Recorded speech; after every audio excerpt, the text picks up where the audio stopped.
Bien le bonjour les amis, aujourd'hui je vais vous parler de Linux et de Windows 10 parce que j'avais fait une vidéo, je sais plus exactement comment elle s'appelle, il me semble que je l'avais nommée Windows est mort et j'avais expliqué pourquoi Windows allait se faire dégommer par Linux.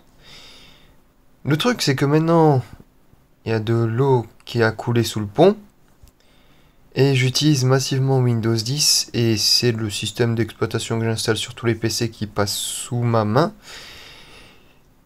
Et Linux, comme la vidéo l'indique, est un peu à la ramasse. C'est-à-dire que personne ne s'attendait à un retournement de situation tel, c'est-à-dire que Windows pose ses couilles sur la table et dise maintenant, c'est pas le public qui a tort, c'est nous qui devons changer. Et je pense que personne ne s'attendait à ce que quelqu'un d'aussi gradé disent on arrête les couillonnades de développeurs et on commence à penser un système qui facilite la vie plutôt que de la rendre encore plus compliquée.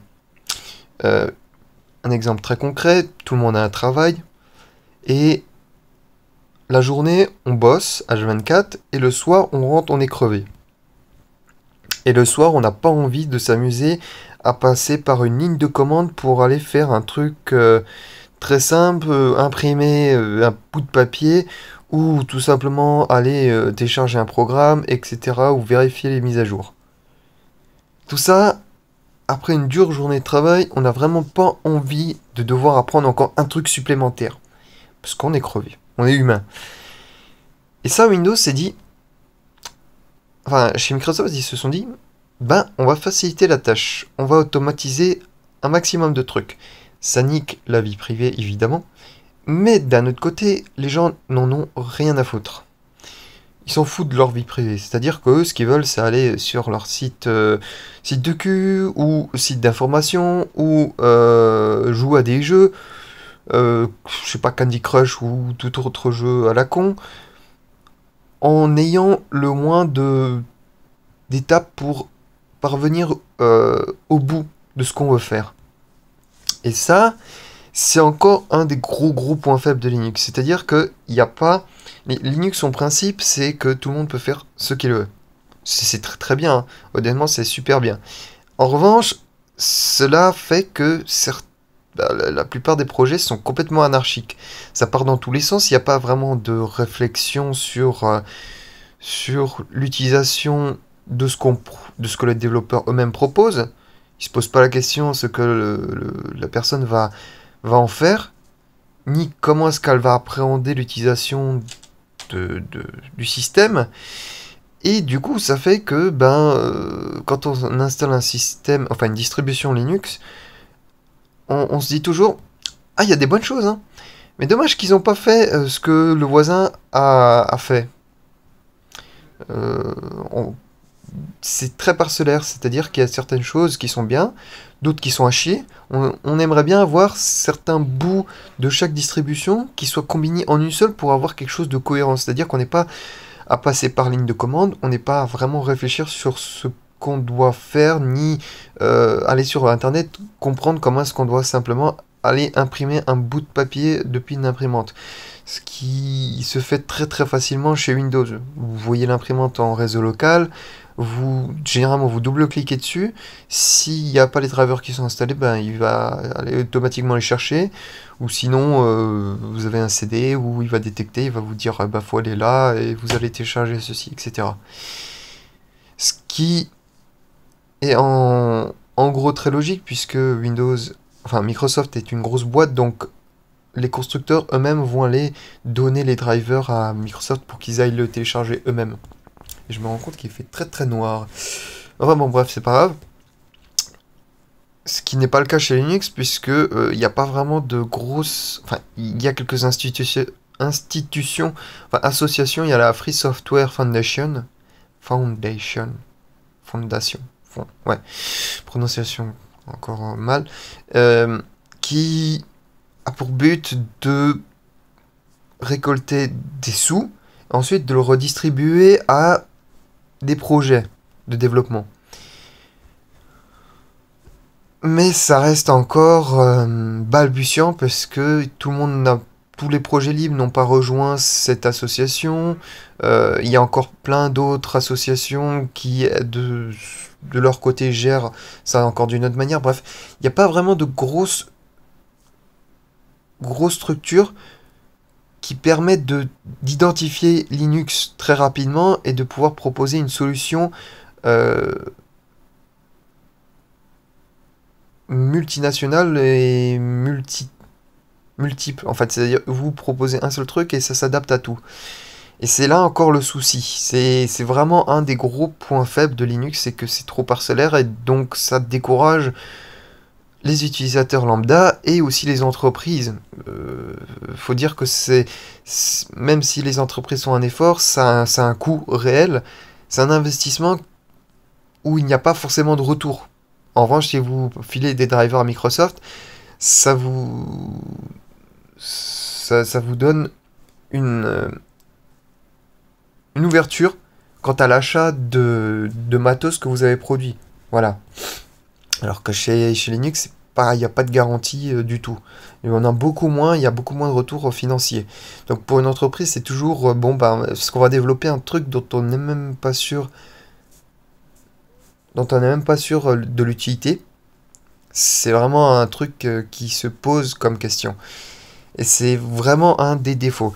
En revanche, et c'est là où il y a quand même une lueur d'espoir, c'est qu'il y a un groupe de développeurs qui a compris ça, qui s'est dit, on va essayer de proposer un truc qui soit friendly user, qui soit porté pour l'utilisateur lambda qui n'a pas envie de se prendre la tête, qui veut juste un truc mignon, pas trop casse-gueule, pas trop emmerdant, juste là pour faire ce qu'on veut faire. Et qui s'appelle Elementary OS. Vous tapez Elementary OS sur Google, vous allez tomber sur leur site qui est elementary.io. Ouais, c'est ça, je crois. Ou elementaryos.io. Je sais plus. Enfin, vous tapez Elementary OS et vous trouverez le lien officiel. Et vous allez voir que l'interface a été vraiment bien pensée. Ils ont comme, d'ailleurs chez Apple, un guideline au niveau du développement, un guideline au niveau de l'esthétique aussi, qui a respecté, sinon vous n'êtes pas accepté. Ça peut pas être très drastique, mais étant donné que on veut quelque chose qui soit cohérent, qui part pas dans tous les sens, ça part pas en cacahuète, euh, cette restriction est quand même bienvenue. Voilà. Donc ça crée un système qui est cohérent de bout en bout et qui se construit progressivement en réfléchissant à chacune des actions de développement. Et c'est vraiment très très cool. C'est quelque chose que je ne vois pas, même chez Ubuntu qui a quand même des moyens financiers beaucoup plus gros que toutes les autres distributions. Je trouve que chez Ubuntu ça part un peu aussi dans tous les sens. Ça part vraiment. Ils veulent faire plaisir à tout le monde, du coup, ils développent tout un tas d'options, mais on sent vraiment qu'ils veulent faire plaisir à tout le monde, l'entreprise, le petit utilisateur, celui à qui développe, celui à qui développe pas, et du coup, ça fait une grosse cacophonie visuelle et de développement, et c'est dommage. On sent qu'ils veulent faire bien, qu'ils veulent vraiment rendre l'utilisation de Linux grand public, mais ils ratent, ils se pètent un peu la gueule parce que financièrement, il faut qu'ils trouvent des financements, donc du coup ils sont allés voir chez Amazon, ce qui n'a pas plu à grand monde, ce qui est logique parce que voilà, Amazon c'est comme Google, c'est comme Microsoft, c'est comme Apple, c'est comme HP, c'est comme Samsung, bon, voilà, c'est des grosses multinationales, et plus c'est gros et plus c'est dangereux, voilà. Donc, le souci d'Ubuntu, c'est que voilà, ça essaie de tirer sur tout le monde, mais ça n'a pas forcément les munitions et ni le calibre adapté. Alors que chez Elementary OS, ils sont partis du principe très bas, c'est qu'ils n'ont pas forcément les moyens de. Ils font ça progressivement, c'est très très lent, le développement prend du temps chez eux, mais c'est toujours bien fait, bien fignolé, bien supporté et aussi stable. Pour une équipe de 3 développeurs ou de 2, je sais plus, à temps plein, grâce aux dons en fait. Donc c'est plutôt cool.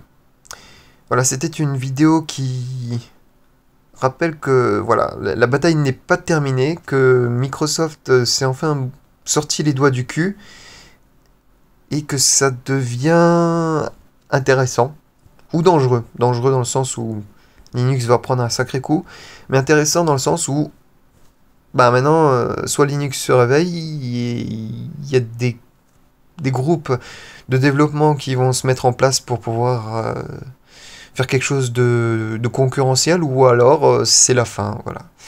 Je pense pas que c'est la fin pour les développeurs hardcore, mais pour le grand public, voilà, il n'y a plus de... Même le gratuit n'a plus d'avantage parce que Microsoft s'est dit on va couper l'herbe sous le pied de Linux, on va offrir gratuitement Windows 10 pour une grosse partie de nos utilisateurs. Voilà. Là, c'était un des arguments pour Linux. Maintenant, même celui-là, ils l'ont plus pendant un an. Donc, voilà. Voilà, voilà. Donc maintenant, c'est à Linux de se bouger. Et moi, je vous dis à plus.